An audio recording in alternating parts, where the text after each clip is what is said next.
Olá, queridas e queridos, sejam bem-vindos ao maravilhoso mundo do texto. Eu sei que ele atormenta a cabeça de vocês, mas para que ele passe de um demônio a uma salvação, a gente vai tomar bastante cuidado para tentar entender como interpretar um texto no Enem, tá? E aqui no nosso caso é um texto literário.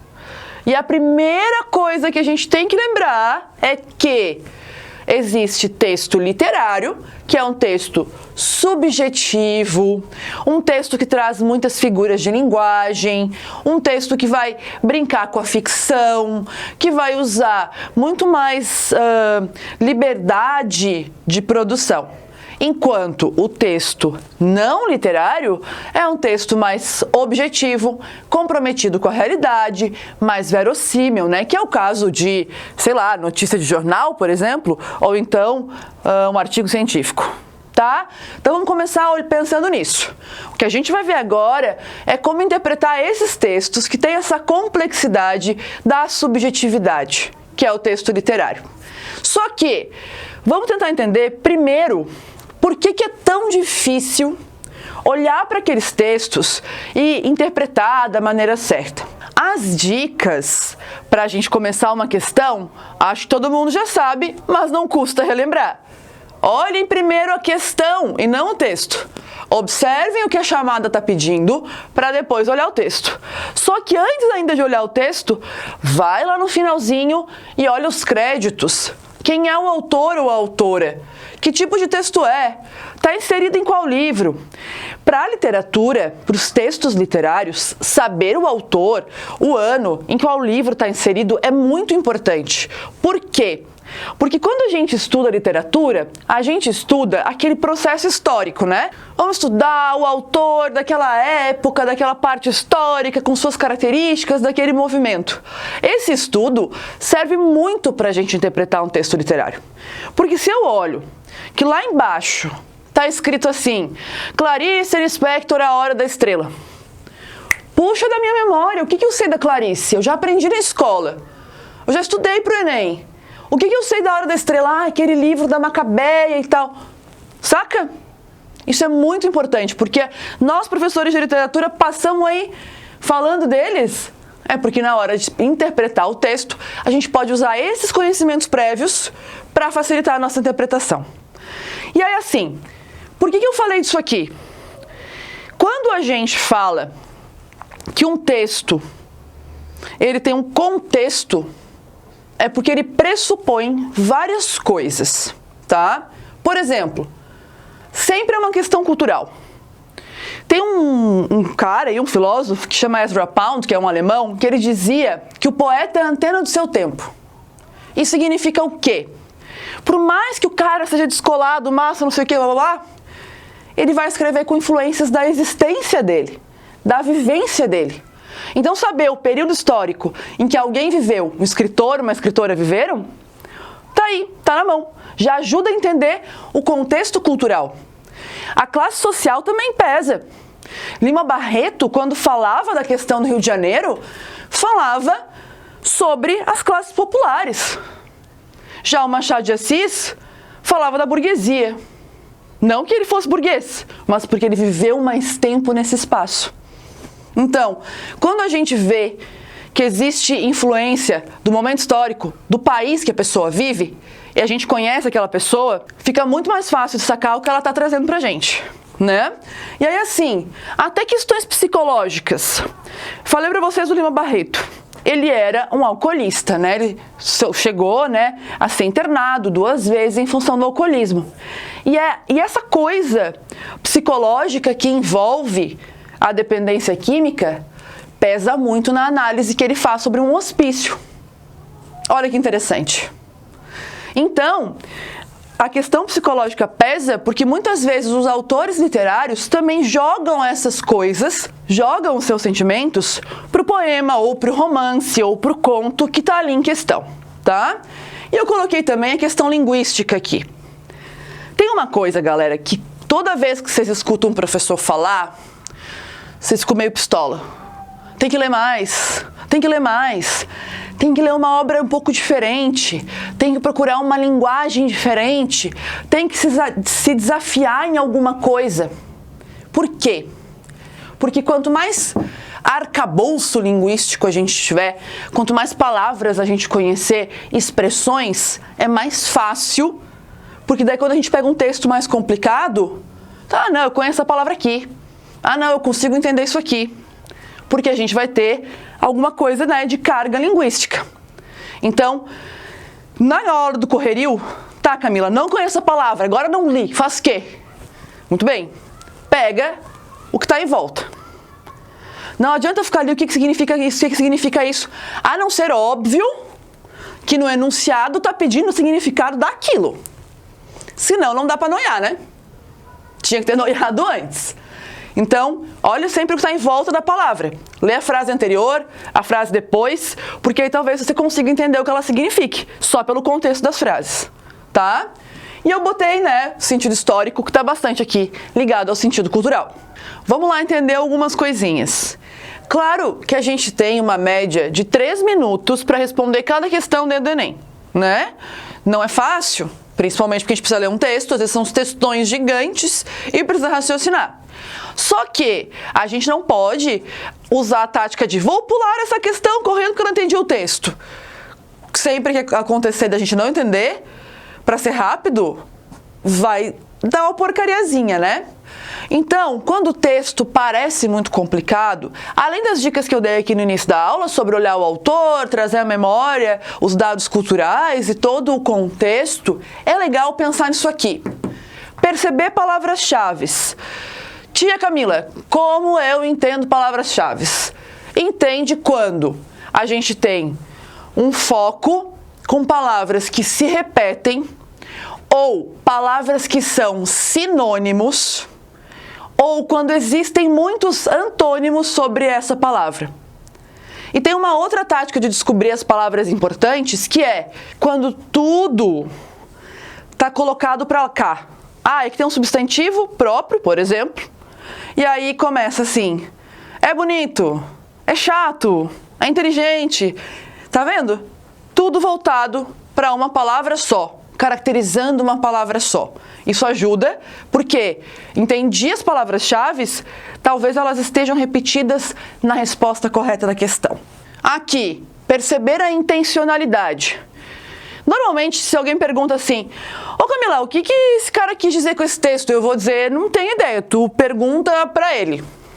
Porque o que ele quer dizer, eu não tenho muita razão. Agora, a gente consegue perceber a intencionalidade de um texto quando a gente percebe o porquê ele foi escrito. Por que um romance da Lígia Fagundes Telles é escrito? Porque ela quer trabalhar a literatura de uma forma muito mais inconsciente, muito mais cheia de elementos fantásticos, por exemplo, tá? Então, a gente vai tentar buscar aquela característicazinha e perceber o que ele quer trazer pra gente de novo com a literatura dele. Perguntar com as alternativas. Não sei mais o que fazer. Olha as alternativas, lê ela e pergunta no texto para ver se funciona. Que estranho, né? Já vou dar um exemplo, tá? E aí, no final, gente, é sempre bom lembrar que o texto literário, ele é cheio de figuras de linguagem. Então, é bom dominá-las, porque às vezes se eu entendo bem as metáforas ou as comparações, se eu entendo a metonímia, eu vou conseguir também entender uma parte do texto que pode estar meio obscura. Agora, eu vou fazer 2 questões com vocês, só para a gente entender esse passo a passo. Essa questão que a gente vai ler agora é do Enem de 2020 e foi uma questão bastante complicadinha, hein? Eu apanhei um pouco para fazer. Vamos lá? Retrato de homem. A paisagem estrita ao apuro do muro, feito vértebra a vértebra escuro. A geração dos pelos sobre a casa e os rostos em seus diques de sombra repostos. Os poços com seu lodo de ira e de tensão. Entre cimento e fronte, um vão. As setas se atiram às margens de ninguém, ilesas a si mesmas retém. Com passos de evasão entre falange e rua, sondando a solitude nua. E na armadura de coisa salobra, um só segredo: a polpa toda é fruição de medo. A primeira coisa que a gente vai ver nesse texto, gente, é que o título diz retrato de homem. Então, assim, a gente não precisa ficar muito perdida pensando sobre o que o texto está falando, afinal de contas, está no título, né? Então não tem nada de muito difícil aqui. O que tem difícil é fazer uma ligação entre o retrato de um homem e uma paisagem. Entender também como que o retrato do homem está ligado com o lodo, com o cimento, né? E aí, então, é para entender que isso são as metáforas, são imagens criadas sobre os sentimentos. Como que eu sei que é sobre os sentimentos? Porque está falando assim, aqui, ó, um pouquinho mais para baixo. As setas se atiram às margens de ninguém, ilesas a si mesmas retém, com passos de evasão. Os poços com seu lodo de ira e de tensão entre cimento e fronte um vão. Então a gente pode ver que tem tensão, que tem ira, mas tem entre o cimento e a cara, a fronte, um vão. Então a gente está falando dos sentimentos, né? Porque na cara tem uma coisa, mas tem um vão ali por trás. Quando termina, ele fala: e na armadura de coisa salobra um só segredo: a polpa toda é fruição de medo.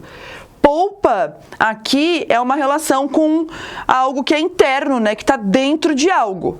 Então é tudo um medo. O que a gente pode chegar à conclusão aqui que ele está trazendo desse retrato de homem?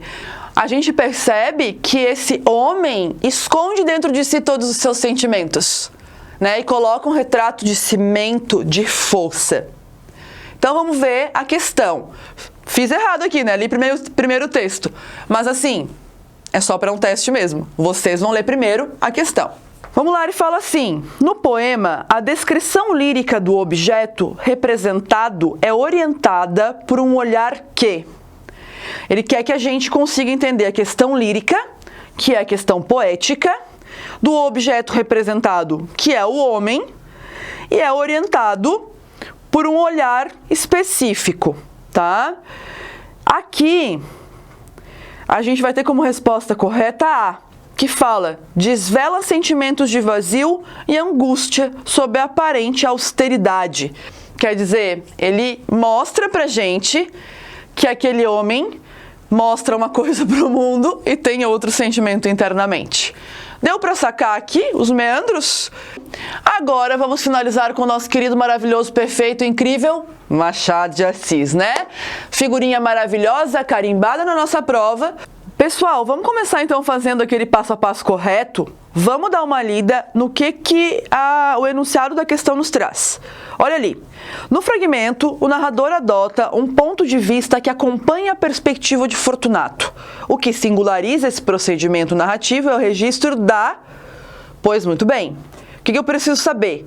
O ponto de vista do narrador, quem é o Fortunato e o que tem de singular nessa leitura, nesse fragmento aqui. Como que eu posso descobrir o que tem de singular? Eu vou lá olhar e está escrito Machado de Assis, A Causa Secreta. Pois bem, Machado de Assis é um escritor realista, porém uma das características principais dele é a ironia. Por isso, né, que a gente vai tentar buscar ironia, alguma coisa mais sarcástica aqui nesse texto. Vamos ler o texto. Garcia tinha-se chegado ao cadáver. Levantara o lenço e contemplara por alguns instantes as feições defuntas. Depois, como se a morte espiritualizasse tudo, inclinou-se e beijou-a na testa. Foi nesse momento que Fortunato chegou à porta. Olha o Fortunato aí, ó. Ele não estava aqui antes, chegou. Estacou, assombrado. Não podia ser o beijo da amizade. Podia ser o epílogo de um livro adúltero.